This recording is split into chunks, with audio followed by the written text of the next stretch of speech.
En fait, moi, j'étudie en bioécologie, puis forcément, l'austérité, moi, je perçois qu'elle coupe dans différents services, mais aussi dans des aspects du gouvernement qui sont moins prioritaires.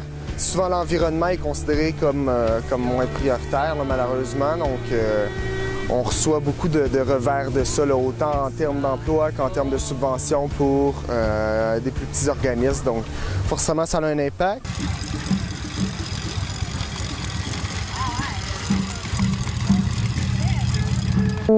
En ayant étudié un petit peu l'histoire du mouvement étudiant, puis un peu l'histoire de ce qui s'est passé au Québec comme mouvement social, on peut observer aussi qu'il y a beaucoup de luttes pour l'éducation, lutte pour le droit des femmes, etc. Donc ça fait partie de ce qui est touché par les mesures d'austérité.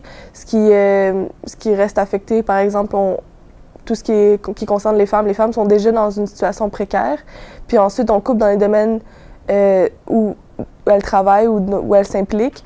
Ça les met encore plus dans une situation précaire. Les valeurs québécoises qui sont brimées ou qui ont été brisées à la suite de l'austérité du gouvernement libéral sont liées à la solidarité. Depuis la Révolution tranquille, les Québécois avaient décidé notamment d'offrir la scolarité gratuite à tous et à toutes. Alors on voit qu'avec les coupures, notamment dans les commissions scolaires, eh bien, il y a des pertes de services. Il y a les augmentations du coût du transport scolaire, les frais de service de garde qui augmentent, notamment lors des journées pédagogiques, des activités spéciales. Donc, ce sont les parents mieux nantis qui vont pouvoir payer, alors que les autres vont devoir rester à l'école. Donc, on passe avec un 2 poids, 2 mesures.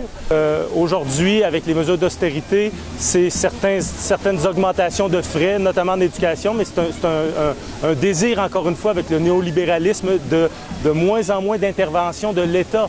On veut laisser place au privé. Donc, on décide de ne pas investir pour que les gens se rendent compte que, bon, finalement, le public, ça ne vaut pas tellement cher puisque là, les écoles sont mal entretenues, il y a de moins en moins de livres, c'est de plus en plus d'étudiants, etc. On va se tourner vers le privé. En 2012, c'était la hausse des frais de scolarité alors qu'on vivait des scandales de corruption, des choses comme ça. Puis cette année, c'est la même chose. Là, il y a des coupures tout azimut dans tous les secteurs. Puis même si on sait qu'il y a de l'évasion fiscale, par exemple,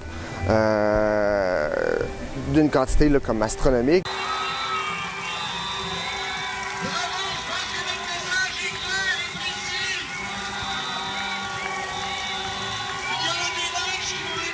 La démocratie, c'est pouvoir au peuple. Puis je pense que de montrer que le peuple se soulève puis que le peuple n'est pas d'accord avec les mesures qui ont été prises, c'est plus qu'important. Je veux dire, on est rendu dans une société où il faut clamer nos droits. C'est ça le problème, mais il faut le faire parce que sinon, on n'a pas accès à ces droits-là. Il faut établir un rapport de force avec le gouvernement pour lui montrer qu'il y a des milliers, des dizaines, voire des centaines de milliers de personnes qui descendent dans la rue et qui disent « Non, ce que vous nous proposez, on ne l'accepte pas ». Je pense que les enseignants, les enseignantes et même tous les membres qui travaillent là, en éducation vont tenir l'école à bout de bras. C'est sûr qu'à un moment donné, il faut qu'on ait de l'aide, il va falloir qu'il y ait des choses qui bougent. Mais non, je ne pense pas que les étudiants, les étudiantes seront sacrifiés. Cela dit, là où il y a davantage de danger, c'est du point de vue des étudiants qui sont déjà fragilisés.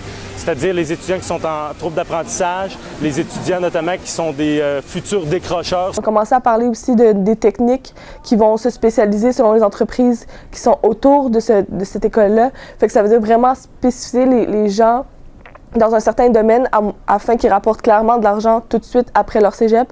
On veut pas que les gens restent là 4-5 ans puis prennent leur temps pour apprendre. On veut vraiment que ces gens-là aillent travailler après.